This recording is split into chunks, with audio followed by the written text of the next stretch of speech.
چند ایک باتیں دو تین مختلف موضوعات پر ذہن میں حاشیہ خیال میں ہیں جو آپ سے کرنا چاہتا ہوں۔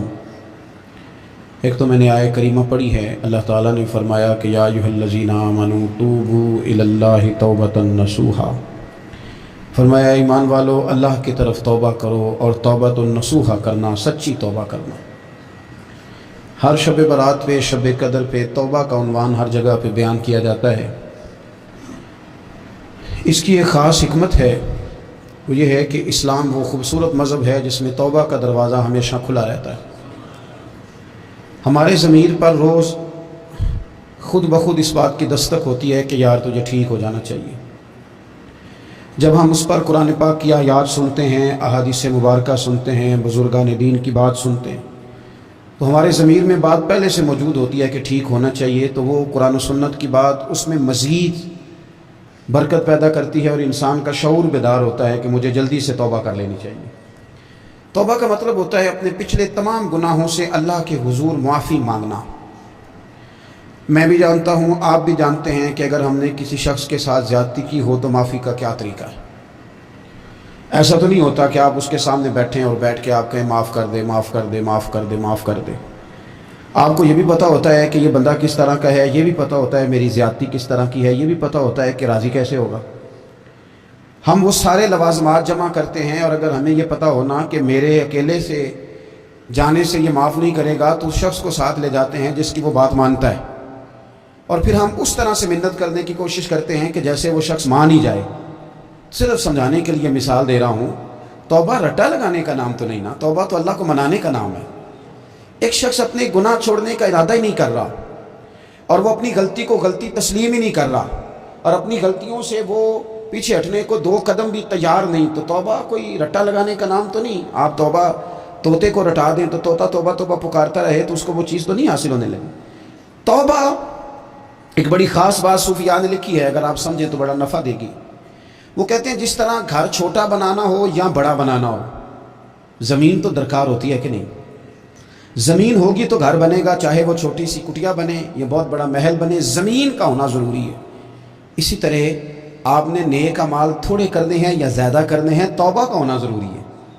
توبہ وہ زمین ہے جس کے اوپر آپ نیک اعمال تعمیر کریں گے۔ اگر توبہ نہیں ہے تو پھر کوئی بھی نیک عمل آپ کے پاس ہو ہی نہیں سکتا۔ آپ پچھلے گناہوں سے رجوع کریں اللہ کی طرف، آپ کہیں کہ میرے اندر یہ غلطی ہے، میں توبہ کرتا ہوں۔ ان العبد اذا اعترف، اعتراف جرم کریں، پھر اللہ کے حضور رجوع لائیں۔ ہمارا یہ حال ہے کہ ہم جتنی بھی توبہ کرتے ہیں، جس قدر بھی استغفار پڑھتے ہیں، اس کو ایک وظیفہ سمجھ کے پڑھ لیتے ہیں، بھئی یہ بھی اچھا ہے، برکت سے خالی نہیں۔ لیکن توبہ کا حقیقی مفہوم یہ ہے کہ انسان اپنا محاسبہ کرے، اپنی پچھلی ساری زندگی اپنی آنکھوں کے سامنے لائے۔ اگر وہ سمجھتا ہے کہ اس حال میں مر گیا تو میرے لیے مشکل ہوگا منہ دکھانا اللہ رسول، تو پھر وہ فوراً سے پہلے اپنے گناہوں سے رجوع کرے اور اللہ کے حضور توبہ کرے۔ یہ توبہ کا مفہوم ہے۔ میرے رسول پاک صلی اللہ تعالیٰ علیہ وسلم نے اپنی امت کو اس طرف خاص رغبت حضور نے اپنی امت کی کرائی۔ رب بڑا مہربان ہے، بڑا ہی کریم ہے۔ وہ تو کسی بندے کی اونٹنی اگر کبھی گم ہو جائے صحرا میں، اور اس طرح گم ہو کہ پیسے بھی اونٹنی پہ ہو، کھانا بھی اونٹنی پہ ہو، کپڑے بھی اونٹنی پہ ہوں، علاقہ بھی صحرا کا ہو، اور اس نے کسی ٹہنی کے ساتھ باندھی ہو، پھر وہ سو جائے، سو کے اٹھے تو اونٹنی غائب ہو۔ اب وہ اتنا پریشان ہو کہ آگے پیچھے دائیں بائیں دیکھا تو پتہ چلا کہ اونٹنی تو غائب ہو گئی، نہ کھانا ہے، نہ پیسے ہیں، نہ کپڑے، نہ سواری ہے، علاقہ صحرا کا ہے، پیدل جا بھی نہیں سکتا۔ تو فرمایا جس طرح وہ بیٹھ کر موت کا انتظار کرنے لگتا ہے، اور وہ منتظر تھا کہ اب موت ہی آئے گی، اب کوئی اور سہارا نہیں، فرمایا اچانک اگر اونٹنی سامنے آ جائے تو اسے کتنی خوشی ہوگی؟ یا رسول اللہ اسے تو بڑی خوشی ہوگی۔ فرمایا جب رب کا بندہ توبہ کرتا ہے تو اللہ کو اس سے بھی بڑھ کر خوشی ہوتی ہے کہ بندہ توبہ کر گیا، اپنے گھر واپس آ گیا ہے، اس نے بات مان لی ہے۔ ہمارا اصل مسئلہ احساس کا ہے، توبہ کا نہیں۔ جب تک اپنی غلطیوں کا بندہ محاسبہ نہیں کرتا، جب تک احساس پیدا نہیں کرتا، وہ محسوس نہیں کرتا کہ میں غلط ہوں، مجھے ٹھیک ہونا چاہیے، تب تک توبہ کا ہے کہ آپ دیکھیں نا صحابہ کرام کا مزاج کیا، چھوٹی چھوٹی چیزیں ہیں لیکن وہ دوڑ کے آتے ہیں، کہتے ہیں یا رسول اللہ غلطی ہو گئی، اور اپنے آپ کو پیش کرتے ہیں۔ ایک خاتون نے آ کے پیش نہیں کیا کہ یا رسول اللہ میرے پیٹ میں ناجائز بچہ ہے، مجھے پاک کر دیں، کوئی پکڑ کے نہیں لایا، کسی نے آ کے اسے گرفتار نہیں کیا، مقدمہ نہیں کرایا، پرچہ نہیں درج کرایا، 14 دن کے ریمانڈ کے بعد نہیں مانی، خود آئی اور آ کے کہا حضور میرے سے غلطی ہو گئی ہے، مجھے معاف کر دیں۔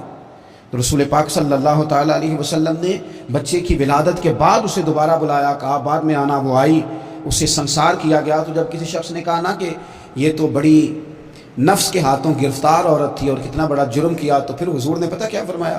فرمایا چپ کر جاؤ، تم نے گناہ دیکھا ہے، تم نے اس کا احساس نہیں دیکھا۔ جب تک احساس گناہ اور احساس زیاں پیدا نہیں ہوتا، اس کی وجہ یہ ہے، امام غزالی رحمۃ اللہ علیہ فرماتے ہیں جو مومن ہوتا ہے نا، مومن وہ دھاگے کے برابر گناہ کرے تو وہ محسوس کرتا ہے کہ پہاڑ کے برابر گناہ ہے میرے اوپر، اور جو منافق ہوتا ہے نا وہ پہاڑ کے برابر گناہ کر کے کہتا ہے یہ تو دھاگے کے برابر ہے، محسوس ہی نہیں کرتا کہ میں نے اتنے جرم کیے ہیں۔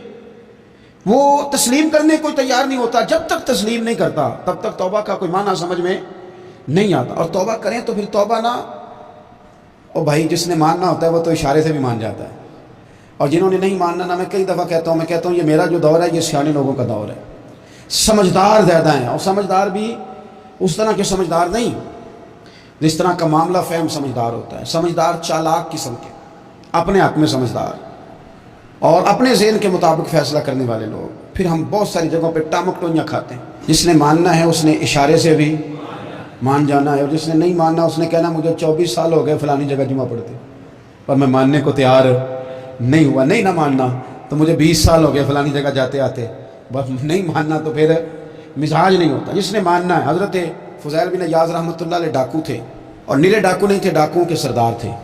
تو ارشاد فرماتے ہیں کہ میرا طریقہ یہ تھا کہ میں ایک پورے قافلے کی صورت میں حملہ کرتا تھا تو لوگ ڈرا کرتے تھے اگر کہ فضیل بن عیاض کے ڈاکوؤں نے حملہ کیا تو پھر نہیں بچتے۔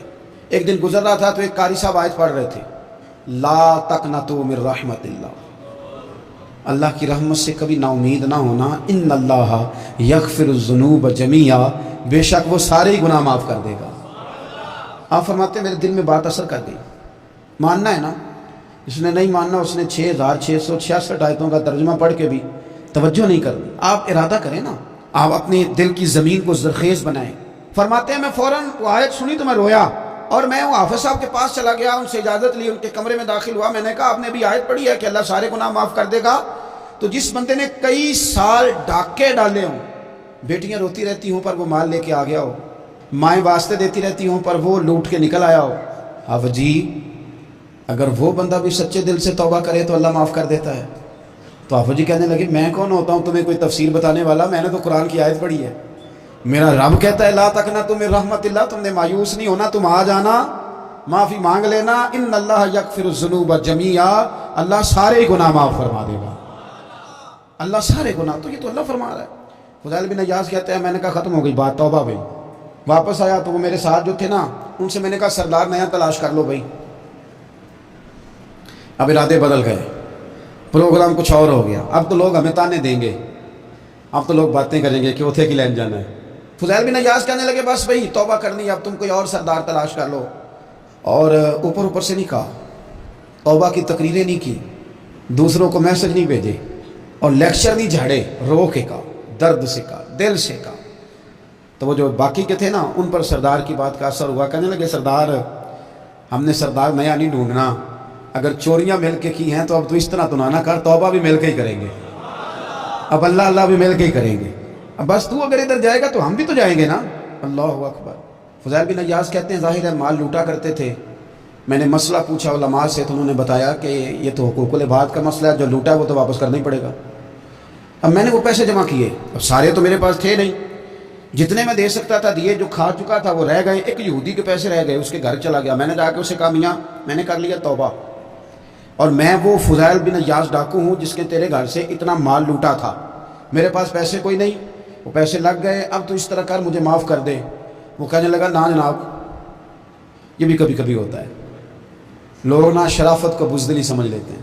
فضیل بن عیاض سے کہنے لگا میں تو پیسے لوں گا، ایسے تو نہیں معاف کرتا۔ فرمانے لگے پیسے تو کوئی نہیں، یہ سچی توبہ ہے۔ وہ کہنے لگا پھر اس طرح کرو میری اونٹوں کو چارہ ڈالو، پیسے پورے ہوئے تو چلے گا نا۔ کل ڈاکو تھے، ابھی وہ تلوار چلانی آتی ہے، نیزہ چلانا آتا ہے، ڈٹنا آتا ہے، اعصاب مضبوط ہیں، مسئلہ کوئی نہیں، لیکن توبہ سچی کی ہے نا، یہ سچی توبہ والے لوگوں کا طریقہ ہے۔ اس سے کہہ سکتے تھے کہ جا جتھوں لب دینی لے لے، تجھے کہا معاف کر دے، تو تیار ہی نہیں ماننے کو۔ حضرت فضیل بن عیاض کہنے لگے اگر اونٹوں کو چارہ ڈالنے سے تو معافی دیتا ہے نا تو میں تیرے اونٹوں کو چارہ ڈالنے کو بھی تیار ہوں، کیوں کہ راضی اللہ کو کرنا ہے، اپنے ضمیر سے بوجھ اتارنا ہے۔ بندوں کے سامنے سرخرو نہیں ہونا، اللہ کے حضور ہونا ہے۔ توبہ کا مطلب ہے رب کی بارگاہ میں سرخرو ہونا، بندوں کے سامنے نہیں۔ حضرت فضیل بن ایاض صاحب کہنے لگے ڈالیں گے تیرے اونٹوں کو چارہ، کیوں نہیں ڈالنا؟ 2-4 دن چارہ ڈالا تو وہ یہودی ایک دن کہنے لگا کہ یہ نا ٹھیکریوں سے بڑی ہوئی تھیلی ہے، یہ تو ذرا اٹھا کے لا۔ حضرت فضیل بن ایاض نے اٹھا کے اسے دی، جب اس نے کھولی تو اشرفیوں کی بھری ہوئی تھی۔ تو آپ فرمانے لگے تو کہہ رہا ٹھیکریاں اٹھا کے لا۔ کہنے لگا میں تورات بڑی پڑھتا ہوں، عالم ہوں، میں نے تورات میں پڑھا تھا کہ مسلمان جب سچی توبہ کر لیں گے نا تو رب ٹھیکریوں کو بھی سونا بنا دیا کرے گا، پھر یہ مٹی کے ڈھیلے اشرفیاں بنا کریں گے۔ تو میں نا تیری توبہ چیک کر رہا تھا، یہ اس میں میں نے روڑے بڑے ہوئے تھے، لیکن تو اٹھا کے لایا تو تیری توبہ بھی سچی ہے اور تمہارا دین بھی سچا ہے۔ اب اس طرح کا معافی شرط پہ دوں گا کہ مجھے کلمہ پڑھا تاکہ میں بھی مسلمان ہو جاؤں۔ توبہ کے معاملے میں احساس، اور میں نے کہا کہ جس نے اشارہ لینا ہے اشارہ، ایک زازان نام کا نا گویا تھا، آواز بڑی سریلی تھی، شراب خانے میں جب محفلیں سجتی تھی تو معاذ اللہ وہ گانے گایا کرتا تھا، سریلی آواز تھی۔ حضرت عبداللہ ابن مسعود حضور کے صحابی، حضور نے فرمایا عبداللہ ابن مسعود اسی طرح قرآن پڑھتے ہیں جس طرح میرے اوپر نازل ہوا تھا۔ حضرت عبداللہ ابن مسعود نا چھوٹا قد اور پتلی پتلی ٹانگیں تھی حضرت عبداللہ ابن مسعود کی۔ ایک دن درخت پہ چڑھے ہوئے تھے تو کچھ لوگوں نے نا، بچے کرتے ہیں نا مذاق، معاذ اللہ کچھ نے کہا کتنی پتلی ٹانگیں۔ اللہ کے محبوب علیہ السلام نے فرمایا قیامت کے دن عبداللہ ابن مسعود کی ٹانگوں کا وزن احد پہاڑ سے بھی زیادہ ہوگا۔ زبردست صحابی ہیں، اور حضور نے فرمایا میں نے جس کو گورنر بنایا، کسی جگہ امیر بنایا، مشورہ کر کے بنایا، اگر میں کسی کو بغیر مشورے کے امیر بناتا تو عبداللہ ابن مسعود کو بناتا۔ حضرت عبداللہ ابن مسعود گزر رہے تھے تو وہ جو زازان نام کا گویا تھا وہ گانے گا رہا تھا۔ ہماری جو تقریریں ہیں نا جی، میری طرح کے لوگ، وہ چونکہ جمعہ پڑھانا ہے، 45 منٹ پاس کرنے ہیں، تو نہ وہ ذوق سے تیاری، نہ وہ درد، قوم کی اصلاح۔ ایک میرے حصہ فرمایا کرتے تھے تمہارا بچہ بگڑ جائے تو کتنے پاپڑ بیلتے ہو صحیح ہو جائے؟ یکدم خدا نہ خواستہ خاکم بدہن کروڑ دفعہ اللہ معاف کرے، کسی باپ کو رات کو خبر مل جائے کہ تیرا بیٹا نشہ کرتا ہے، سوئے گا رات کو، روئے گا کہ نہیں مصلی بچھا کے؟ لیکن یہ صرف اپنے بیٹے کے بارے میں ہے، کاش قوم کے ہر بیٹے کے بارے میں ہمارا یہی ذہن بن جائے کہ یار یہ کیوں بگڑ گیا ہے۔ اور اس درد سے جب ہم اصلاح کریں گے، تقریر کریں گے، پھر آپ محسوس کریں گے کہ اللہ اس میں اثر بھی پیدا کرے اور اس میں تاثیر آتی۔ حضرت عبداللہ ابن مسعود گزرے تو اب درد تھا نا دل کے اندر، اور اگر کسی نے توبہ کرنی آتی تو جملے سے بھی کر لینی۔ آپ گزرے، سریلی آواز کانوں میں آئی، کھڑے ہو کے کہنے لگے کون ہے؟ کہ جناب زازان نام کا گویا ہے، مصطفیٰ کریم کے شانوں والے غلام کی زبان سے لفظ نکلے، کتنی سونی آواز ہے، کاش یہ قرآن پاک کی تلاوت کرتا۔ اللہ اکبر، کاش کوئی ایسا ہو تو صحیح جو ہمیں کہے کہ کاش یار تو قرآن پڑھتا، کتنی سونی آواز ہے، کاش تو نعت پڑھتا۔ کوئی کہے تو صحیح، کوئی کہتا ہی نہیں، کوئی کہتا ہی نہیں کتنا سونا چہرہ ہے، کاش اس پہ داڑھی ہوتی، کوئی کہتا ہی نہیں میری ملت کے جوانوں۔ سینکڑوں لوگ ہیں، ایک بچہ مجھے ایک دفعہ ملا لاہور میں تو میرے گلے رکھ کے اس طرح رویا جس طرح کو بچھڑا ہوا روتا ہے۔ میں نے لگا پیر صاحب مر جان لگے ہیں، کوئی ساڑی اصلاح ہی نہیں کرتا، کھب گئے گناہ میں، کوئی باں ہی نہیں پھڑتا، کوئی ملے تو صحیح جو ہمارے دکھوں کا مداوع کرے، کوئی نہیں، اپنی اپنی نفسا نفسی، کوئی بات بتانے والا ہی نہیں۔ میں اکثر دوستوں سے کہتا ہوں کہ بڑے شوق سے سن رہا تھا زمانہ تو ہم ہی سو گئے، داستان کہتے کہتے لوگوں کا دل کرتا ہے ان کی اصلاح ہو جائے، پر کوئی درد والا ہو، کوئی ایسی بات ہو تو تب ہے نا، ہائے ہائے۔ حضرت عبداللہ ابن مسعود کہنے لگے کاش یہ قرآن پاک پڑھتا، یہ کہہ کے چلے گئے۔ باہر وہ نکلا نا، جب سارے لوگ باہر نکلے اس معاذ اللہ بری مجلس سے، تو چین گوئیاں ہو رہی تھی کہ آج تو یہاں حضرت عبداللہ ابن مسعود بھی آئے تھے۔ تو زازان سے کسی نے کہا کہ آج نا حضرت عبداللہ ابن مسعود نے تیری آواز سنی، تیری آواز، تو وہ کہہ رہے تھے کاش اتنی سونی آواز سے قرآن پڑھتا تو مزہ آتا، کاش۔ وہ کہنے لگا نبی پاک کے صحابی نے میرا نام لیا ہے، گویا ہو کے میرا ذکر کیا ہے، حضرت عبداللہ ابن مسعود نے میرا نام لے کے کہا کہ کاش میں قرآن پڑھتا، اور میرے لیے کہا مصطفیٰ کے صحابی نے، حضور سے قرآن سیکھنے والے کی خواہش ہے کہ میں قرآن پڑھوں۔ دوڑے گئے، کدھر ملیں گے عبداللہ ابن مسعود؟ فلاں فلاں جگہ غسل کیا، وضو کیا، پیروں میں لگ گئے جا کے، کہنے لگے سنیا جس کے قرآن پڑھنے کی تعریف مدینے والے کریں وہ میرے بارے میں کہے کہ مجھے قرآن پڑھنا چاہیے تھا، آج سے میں نے ٹھوکر ماری سارے گانوں کو، سکھاؤ مجھے قرآن، میں قرآن ہی پڑھا کروں گا، میں قرآن پڑھوں گا، میں پڑھ پڑھ کے سناؤں گا۔ لوگ میری زبان سے اللہ کے کلام کی تلاوت سنا کریں گے، کوئی بیٹھا ہوا مجھے دور دعا دیتا ہے، میں ڈوبتا ہوں سمندر اچھال دیتا ہے، کوئی تو ہونا جو کہے، کوئی تو فرمانے لگے بس ہو گئی حضور، آپ دیکھیں گے میں قرآن ہی پڑھوں گا، میری زبان سے اللہ کی کتاب کی تلاوت ہی ہو گئی، طے ہو گئی بات۔ تو کسی نے نصیحت لینی ہے توبہ کے لیے تو ایک جملہ بھی کافی ہے، ایک جملہ بھی۔ اور میں نے کہا کہ اگر صرف تقریریں سننی ہیں، واعظ ہی سننے اور ساری زندگی اسی پہ لگانی ہے کہ آج بڑا جملہ کا، آج بڑا مزہ آیا، آج فلانی بات او ہو پہلی دفعہ سنی، کچھ قرضے دے کے جان چھوٹے گی، اس کے بغیر جان نہیں چھوٹتی۔ اپنی قضا نمازوں کا حساب لگائیں اور ان کو نہ صحیح کر کے ادا کریں۔ ایک مسئلے میں بڑی دیر سے دوستوں کو اشارے کنایتاً باتیں کہہ رہا ہوں، پھر کہتا ہوں، میں نے شب برات کو تفصیل سے یہ بات کی تھی، پھر کرتا ہوں، اپنے معاملات کو صاف کریں۔ لینے دینے کے مسائل میں اپنے آپ کو ایک میں منت کے ساتھ بات کرنے لگا ہوں اپنے دوستوں سے، خدا را کبھی بھی بڑے سے بڑا کام کرنا یا چھوٹے سے چھوٹا کرنا، اس میں سود کا کوئی نقطہ نہ آنے دینا، آپ کا دل سخت کر دے گا، آپ کے آنسو لے جائے گا، کچھ نہیں بچے گا۔ جس طرح پیشاب کا ایک قطرہ کئی من دودھ کو تباہ کر دیتا ہے، یہ سود آپ کے اصل مال خدا را، یہ میری منت ہے، میری گزارش ہے۔